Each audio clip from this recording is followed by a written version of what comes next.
Welcome back to Don't Be Horror. I'm Ariel, and today we're talking to my friend, comic Mike Alberici. Hello. So we're talking about crazy sex stories, because unless you're super boring, you have to have at least one. I was once dating this guy who was really manipulative and just would play a lot of mind games. And I was always trying to break up with him, and he was a lawyer, so he was good at arguing. So he would talk me out of it, and before I knew it, I was like, oh my God, I'm still with him. And the only thing we had in common was that we liked having sex with each other. And I was living in an apartment building where somebody was stealing my underwear out of the dryer. And so I would take my laundry to his house like a panty raider? Yeah. Like a real panty? Yeah, like a panty raider. Mm-hmm. Oh, yeah. Nice. I didn't know it still existed. Yeah. Like, what are you going to do with my clean underwear? How creepy are you? They probably smell really good. But not like in the way that he probably wants. Yeah, not in the creepy way. Anyway, maybe it was a girl who needed underwear. Who knows? I wear cute stuff. And so I would take my laundry over to his house. So my plan was I was going to go to his house, pick up my laundry, and then break up with him and leave. So he knew that was my plan. So when I went there to pick up my laundry, he threw everything in the washer. So I knew that I was stuck there for the wash cycle and the dry cycle. And since we only had one thing in common, I went for it.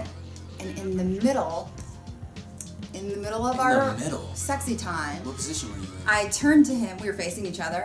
I turned to him and I was like, well, I didn't turn to him. Wait a minute, yeah. I looked at him. You did turn to him, didn't you? And I was, no, we were face to face. And I was like, this is the last time we're going to do this. Wow. And he thought I was crazy. And he's like, what are you talking about? I'm like, shh, you're ruining the moment.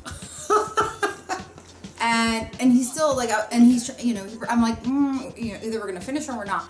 And so we finished, got all my stuff left, and I was like, don't ever call me again. I'm kind of late to the game. I just had my first three-way last year. Congratulations. Wow, good for you.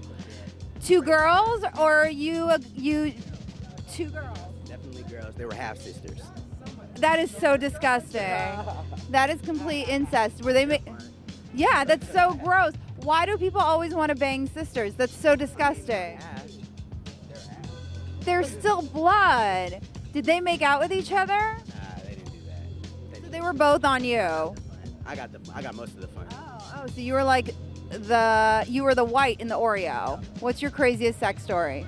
My craziest sex story is having sex with, I think, 7 people. 7 people? Yeah. You had a big orgy. Big orgy, it was my craziest story. Oh my God, how did that happen?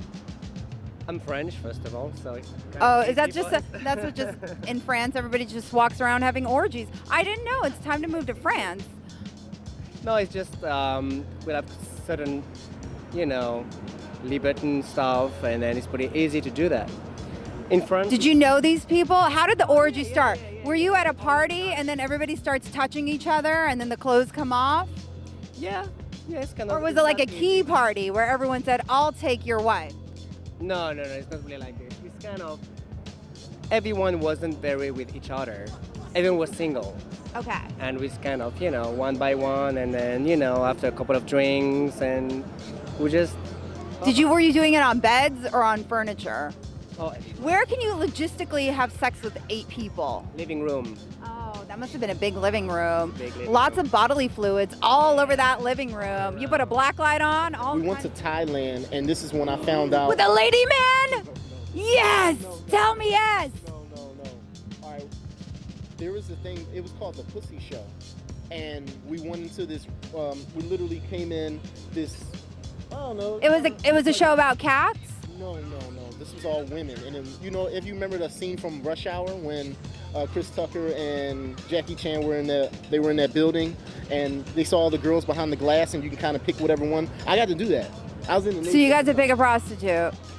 Pretty but much. You're sure she wasn't a lady man? Because Thailand is the epicenter of lady men. I'm sure she was not a lady man. There was like mama signs, like the mama sign is the lady who's there, who kind of like insures you, like she kind of pulls out this like fake record book and then actually serves you drinks and like a Cabbage Patch Kid. Yeah, it was cool. Cabbage Patch Kids come with that. It was cool though, because you get to pick however many you wanted, as long as you had the money for it or whatever.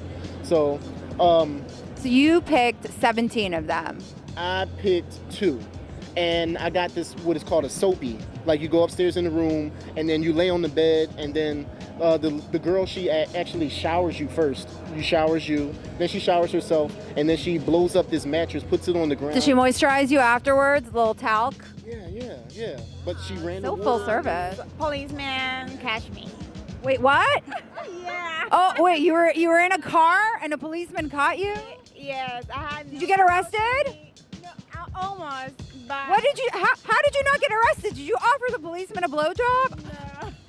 I said, please, don't say anything. My mother don't know I'm not virgin, so please don't say. Oh my God! Can you imagine? Can you imagine if that's how your mom found out that you're not a virgin? That the police came knocking on your door and they're like, your daughter was giving it up to somebody in a car. So this girl that I was kind of seeing or whatever, we've been seeing each other for like about a month, and she tells me that she wants to meet up, and we do, and it's on my lunch break. And I kind of parked the postal truck like on a side street, thinking that nobody would see me. Oh my God! I think I know where this is going. Right. And On government property. Yeah, in a government truck. Yes. And Wait, don't postal trucks not have doors? So you guys, well, it's the side door. Well, no. Nobody saw us inside the truck. It's okay. So we do it inside the truck. By the way, I was using like those with mail all over you. Yeah, the mail was all over, but also I was kind of using these. Where you were like bills, checks. Yeah, well, I was using because it kind of was rough on your knees, so I was using these like those ads that you get. You know what I'm talking about? Those big old paper things. Yeah. Kind of like knee the things pads. that people usually throw away. Exactly. So I was getting used out of them. Okay. Yeah, and we did what we did, and it was awesome. You're very Martha Stewart. And we did what we did, and it was great. And then she's getting out of the truck, and I see a postal truck whiz by. And then she got into their postal truck and banged them too. No. She's a team player. The truck that whizzed by was my best friend who got me the job, his ex, who still worked with us. They had hated a hard, you? and she hated me because I was friends with my friend. Okay. She sees this. And I'm like, oh man, of all the people that could see this girl getting out of my truck, it's her. Oh, so then you had sex with her to make up for it. I wish. She was really hot. I would have screwed that bros before hoes thing. But I never did. But here's what happened. So I'd say about 3 days later, I get done on my shift, and it's like a Friday, and it's the end of the week, and I'm done, and I go back to the office or whatever, and the post person, the person in charge, brings me in, and they're just saying, Mike, look, we're gonna have to let you go. Did they tell you it was because you had sex in a postal car? No, well, here's what happened. So they say, look, you're not delivering the mail on time, you're delivering it to the wrong addresses. There's semen all over the mail. People are like, why am I pregnant? I just sat on an envelope. And all this stuff, and like you're late every day, and people aren't getting their mail, and this and that. We have to let you go. And I'm thinking to myself like, wow, they didn't mention anything about that. And then as soon as I think that, they say, and we know what happened in the postal truck the other day. Oh. And then did they say we know what happened?